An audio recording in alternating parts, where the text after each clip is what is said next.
Hello, welcome to this podcast which outlines the requirements for the Talent Summative Assessment. Essentially, the assignment for Talent is a portfolio of work which draws together all your experiences on the unit. You'll find specific details about the submission dates on your cohort's timetable, which was available on the website. Submission of your portfolio needs to be via a Word document, one Word document, so there's a restriction, you can only submit one Word document to Moodle. Many people choose to bring together all of their portfolio of work into one document and submit this as their portfolio, but you can produce an electronic portfolio, and there are specific guidance here relating to that. Additionally, for either types of submission, support is available in the assignment drop-in session, so you can have any specific questions answered. The unit is very constructively aligned. We've talked about this a lot on the unit, so it shouldn't come as a surprise. We're looking here in this assignment for you to be able to talk about your approaches to planning your teaching, to delivering your teaching, and to managing your CPD. How as teachers we always have an approach that involves reflective practice, where we can identify what our next steps are to keep us moving forward in terms of developing our teaching practice. So the actual assignment task, okay, there are three elements to the portfolio. So I'm going to start with the first one here, which says a summary of professional activity linked to teaching and learning and mapped to the UK PSF dimensions of practice. I'm going to leave this document. I'm going to take you into the Moodle area, and this is where you will find this summary of professional activity. So it's this document that you want, and here's one I opened earlier just to be prepared. Didn't want to waste time on downloading. So what you need to do here is summarise what you have done related to higher education teaching. Many of you are doing PhDs, so you could include your PhD here as an example professional activity, because what your PhD is doing is giving you the subject knowledge that you need to be an academic. So you could certainly put there that it is, your PhD, and just that little bit about how you can use it in your teaching. You've been on the talent unit, so again, everybody can write here that they've engaged in the talent unit and how that's kind of helped you to develop or to think about or conceptualise your teaching. The key thing when producing your professional activity grid is the mapping. So this way it says here dimensions of practice, and it's got these codes AA 1 to 5, CK 1 to 6, PV 1 to 4. What does that mean? It relies on you going back and looking at one of the key documents that you're asked to look at in the very first week, which is the UK PSF.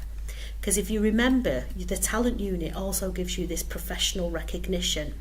So where it says AA 1 to 5, it's actually referring to this, areas of activities 1 to 5. So on the talent unit, we've addressed area of activity 1, area of activity 2, area of activity 5. So we haven't done areas of activity 3 and 4. We've also covered K1, K2. So you've done in your micro-teaching, you've taught your subject material, and you've been selecting approaches and designing sessions that are appropriate for teaching your group.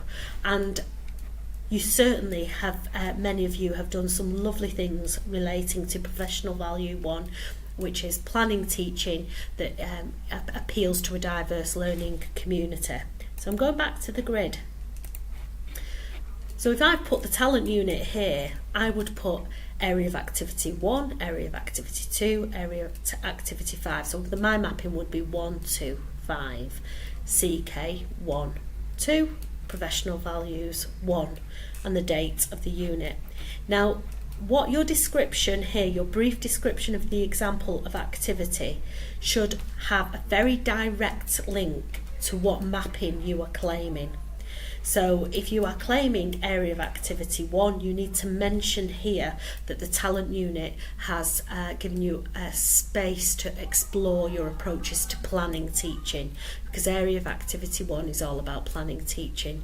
So you need to give enough detail in the example here that supports the mapping that you're claiming. Now, this is a very kind of specific piece of documentation. It is linked very much to your claim for professional recognition. So come along, try some of it out, come along to the assignment drop-in session and get some feedback so that you can grapple with this part of the assignment task. Going back to the brief. The next aspect of the assignment, and remember when we just had a look at that professional activity area in the UK PSF, this is what's meant here, areas of activity 1, 2 and 5. So you might have given a very brief summary in your professional mapping to the talent unit, but the second section of your portfolio is asking you to do a reflective commentary focused very specifically on areas of activities 1, 2 and 5. So, and you find the explanation here, you will complete a critically reflective evaluation of your evidence of your ability to plan, design and plan learning activities, which is area of activities 1. So the word count for this whole thing is 1400 to 1700. So I would recommend that you set out to write about 500 words on each of these areas of activity so they get equal attention. So explore your approach to how you planned your teaching.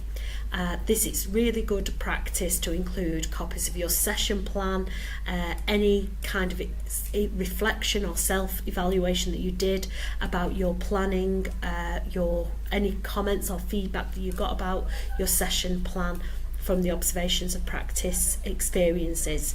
So remember that there was 2 key things introduced around session planning, which was the idea of Biggs's constructive alignment, so that the learning outcome connects to your session design and that you plan in some kind of mechanism to assess that learning has actually happened. That's what's meant by effective planning. So think about showing how you have applied those concepts to your own session design, which can be included as an appendices to the assignment, so you can refer your reader to this as an evidence base. The next 500 words are dedicated to your teaching, the teach and or support learning, but it's teaching in this context. And again, look at the context of your micro teaching, because there you've got some specific feedback related to you as a teacher, your teaching presence, how you came across in the room, the type of experiences you gave to your learners. So drawing in your feedback from the observations of practice, and you've got 2 of them, you should have a very good evidence base to have a discussion about how you've approached your teaching. The final section is about your ongoing professional development. And this actually asks for something very specific from you. It's asking you to draw together the strands of your learning. So pull together what you've got from the experience, both as an observer of other people's practice and from the opportunity to have your practice observed by others. Now, these should, the kind of, it can be a discussion, so you can certainly have perhaps 300-400 words drawing this together, reflecting on what you've gained from the process, but it asks you that you bring these together into a SMART action plan. So again, I'm going back to the Moodle area to show you where this SMART action plan is. So it's here, and here's opened earlier, so you can just copy and paste this into your assignment, because it's asking you to plan in a very specific way. It's asking you to set very clear goals and to give some kind of some structure to those goals, and certainly to give a time frame. So if you don't select not to use a SMART action plan, which you can, and some people don't use it, you need to think about how you're going to replicate this very precise goal setting as part of your assignment. It can't be that there are just key points that you need to pick up on as a teacher. You need to think quite strategically about how you're going to achieve these things. So that's that element of the assignment. So I am now going back to the assignment brief task, and the third section and the final section of the bibliography. Of the assignment task, the portfolio, is an annotated bibliography. So in this, it's recommended between 5 and 8 items, and it needs to be about your engagement with appropriate subject focus, teaching and learning, research and scholarship. You can also draw in some of the seminal texts, some of the items on the unit's reading list, or use them as a starting point for your inquiry. So there can be some generic texts about teaching and learning in higher education, especially if you've made good use of BIGS or thought about how that is quite a kind of a key way of informing how we approach our teaching.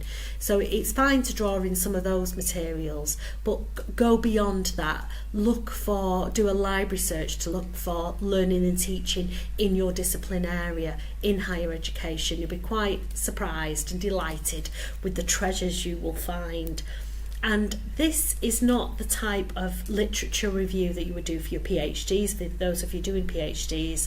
This is a very brief summary of the item. But the key thing is, yes, summarise what it's about, but you've also got to say why it applies to your academic practice. So the whole of the assignment task should be between 2 to 2,500 words, excluding kind of the grids and your appendices, obviously.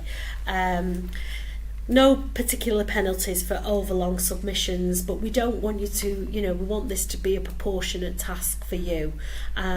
So certainly no more than 2,750 words. You'll find your feedback is given via Moodle.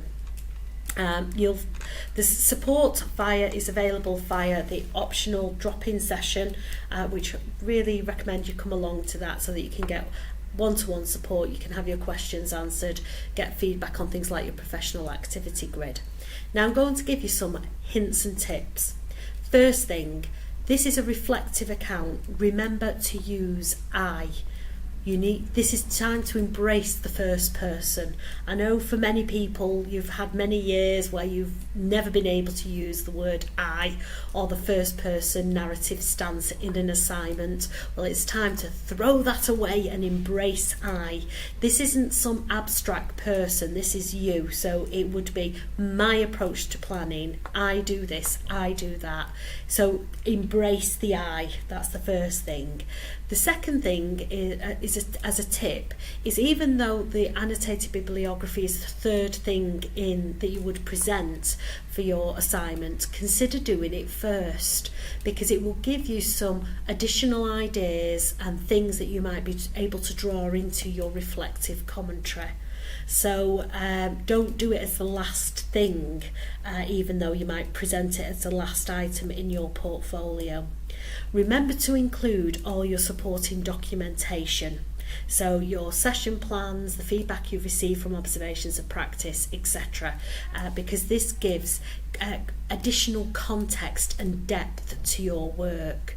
It supports what you're saying, so make good use of those by signposting your reader to appropriate feedback points.